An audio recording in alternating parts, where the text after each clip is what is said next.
নমস্কার, আমি প্রিয়াঙ্কা সোম ক্রিয়েশনে আপনাদের সকলকে স্বাগত জানাই। শীতকাল মানে বিভিন্ন ধরনের শাক সবজি, তাই না? আর এই শীতকালের শাকসবজি খেতে কিন্তু বেশ ভালো লাগে। পেঁয়াজ শাকের চচ্চড়ি বা সর্ষে দিয়ে পেঁয়াজ শাকও বলতে পারেন। তো সেই রেসিপি আজ আমি আপনাদের সঙ্গে শেয়ার করব।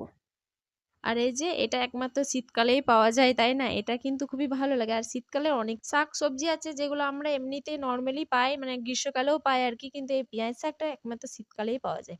তো চলুন, পেঁয়াজ শাকের একটা রেসিপি আমি আপনাদের সঙ্গে শেয়ার করব। পিয়াজ শাকের অন্য অনেক ধরনেরই তো রেসিপি আমরা বানিয়ে খাই, কিন্তু এরকমভাবে একটা রেসিপি বানিয়ে কিন্তু বেশ ভালোই লাগলো, আমার খেতেও ভালো লাগলো আর রান্না করতেও কিন্তু খুবই ভালো লাগলো। তাই ভাবলাম আজকে আমি আপনাদের সঙ্গে এই রেসিপিটা শেয়ার করি। তো চলুন, আমি গ্যাসের ফ্লেমটা অন করে বসিয়ে দিলাম একটা কড়াইয়ের মধ্যে দিয়ে দিলাম কিছুটা পরিমাণে সর্ষের তেল, একটা গোটা শুকনো লঙ্কা ফোড়ন আর দিলাম জিরে। এখান থেকে সুন্দর একটা গন্ধ বেরিয়েছে, সেই অবস্থায় কিন্তু দিয়ে দিলাম কালো জিরে। আর এদিকে দেখুন, আলু কেটে রেখেছি আমি, একদম যেভাবে আলু ভাজা করি সেরকম চিরি চিরি করে আলু কেটে রেখেছি। প্রথমে আলুটাকে দিয়ে এর মধ্যে ভেজে নেবো, যেহেতু পেঁয়াজ শাকটা অনেকটাই নরম হয়, তাড়াতাড়ির মধ্যে রান্না হয়ে যায়, কিন্তু আলুটা রান্না হতে অনেকটা সময় লাগে, তাই প্রথমে আলুগুলোকে ভেজে নিচ্ছি।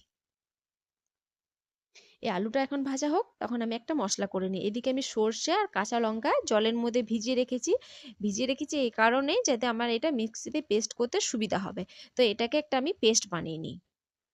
আর এদিকে একবার আলুটাকে নাড়াচাড়া করে নিতে হবে যাতে তলার দিক থেকে না লেগে যায়। আর এদিকে আমি পেস্টটাকে বানিয়ে রেডি করে রাখছি এখন। আলুটা এখন ভাজা হয়ে গেছে, এর মধ্যে আমি পেঁয়াজ শাকগুলো কেটে রেখেছি, সেই শাকগুলোকে এর মধ্যে দিয়ে দিলাম।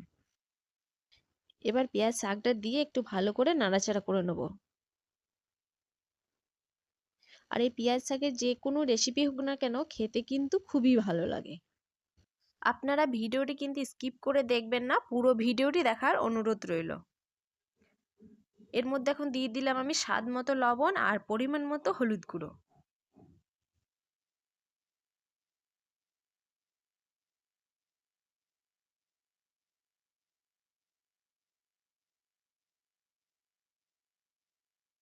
এবার লবণ আর হলুদ গুঁড়ো দিয়ে এটাকে ভালো করে কিন্তু নাড়াচাড়া করে নেবো। আর এই পেঁয়াজ শাক থেকে দেখুন কত পরিমাণে জল বেরোতে শুরু হয়েছে।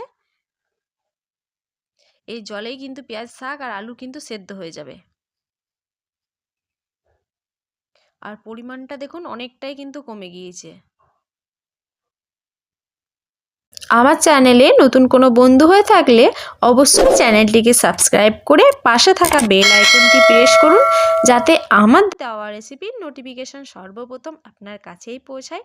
পেঁয়াজ শাকটা দেখুন পরিমাণটা অনেকটা কমে গিয়েছে। আর এদিকে যে আমি একটা মশলা করে রেখেছিলাম সর্ষে আর লঙ্কা দিয়ে, সেইটাকে আমি পেস্ট করে নিয়েছি। এবার কিন্তু আমি এর মধ্যে দিয়ে দেবো। এটা কিন্তু অনেকটা পরিমাণটা কমিয়েই দিতে হবে, তাতে সর্ষের ঝাঁঝটা থাকবে। আর সর্ষে কিন্তু বেশ একটু লাস্টের দিকে দিলেই ফ্লেভারটা বেশ ভালো আসে। সর্ষেকে বেশি রান্না করলে কিন্তু তেতো ভাব চলে আসে। তাই আমি সর্ষেটা কিন্তু অনেকটা পেঁয়াজ শাক মানে 60% রান্না করার পর আমি কিন্তু এই সর্ষের পেস্টটাকে আমি কিন্তু এর মধ্যে দিয়ে দিচ্ছি। এটাকে আমি বাটিতে নিয়ে নিয়েছি যাতে সর্ষের যে খোসাটা থাকে না সেটা যেন চলে যায় আর কি। এইভাবে খোসাটাকে বাদ দিয়ে সর্ষের যে জলটা থাকে সেটাকে আমি এর মধ্যে দিয়ে দিচ্ছি কিন্তু। পেঁয়াজ শাক তো আমরা অনেক কিছুই খেয়েছি, ভাজা, পোস্ত, কিন্তু এইভাবে কি করে দেখেছেন? একবার অবশ্যই ট্রাই করে দেখবেন, আশা করছি আপনাদের ভালো লাগবে।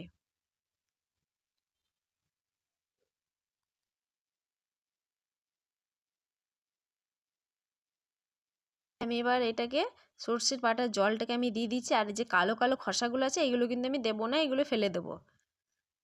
এগুলো দিলে কিন্তু তেতো হয়ে যাবে, তাই এটাকে আমি ফেলে দেবো।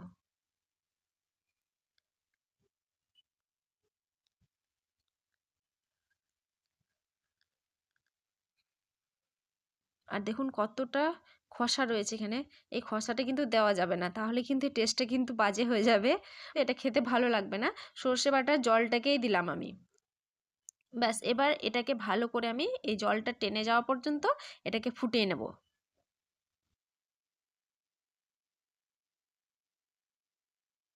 এই যে পেঁয়াজ শাকের যে কোনো রেসিপি হোক না কেন, গরম গরম ভাতের সঙ্গে খেতে বেশ ভালো লাগে, কি তাই না? আমার তো বেশ ভালো লাগে, আপনাদের কেমন লাগে অবশ্যই কমেন্ট করে জানাবেন। আর এদিকে দেখুন নাড়াচাড়া করে করে কিন্তু এই জলটাকে অনেকটা টেনে গিয়েছে। আরও যে বাকি আছে সেই জলটাকে টানিয়ে তারপর আমি এটাকে নামিয়ে নেবো। দেখুন জলটা অনেকটা টেনে এসেছে, জলটা কিন্তু একদম মাখো মাখোই করে নিতে হবে।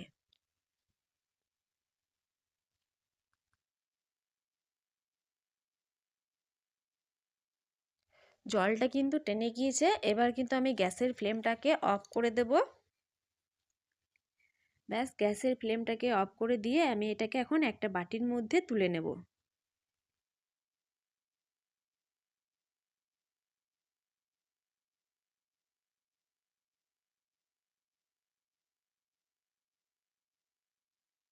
পেঁয়াজ শাকের যে কোনো রেসিপি এরকম একটু বেশ ঝুরঝুরেই ভালো লাগে, জল জল থাকলে ভালো লাগে না। আর দেখুন এটা আমি বাটির মধ্যে তুলে নিলাম, ব্যাস পরিবেশন করার জন্য কিন্তু আমার পেঁয়াজ শাকের চচ্চড়ি রেডি। আজকে রেসিপি আপনাদের কেমন লাগলো অবশ্যই কমেন্টের মাধ্যমে জানাবেন, আর ভালো লাগলে একটা লাইক দিয়ে প্রিয়জনদের সঙ্গে বেশি বেশি করে শেয়ার করবেন। ভালো থাকবেন, সুস্থ থাকবেন, দেখা হবে নেক্সট ভিডিওতে নতুন একটা রেসিপি নিয়ে। ধন্যবাদ।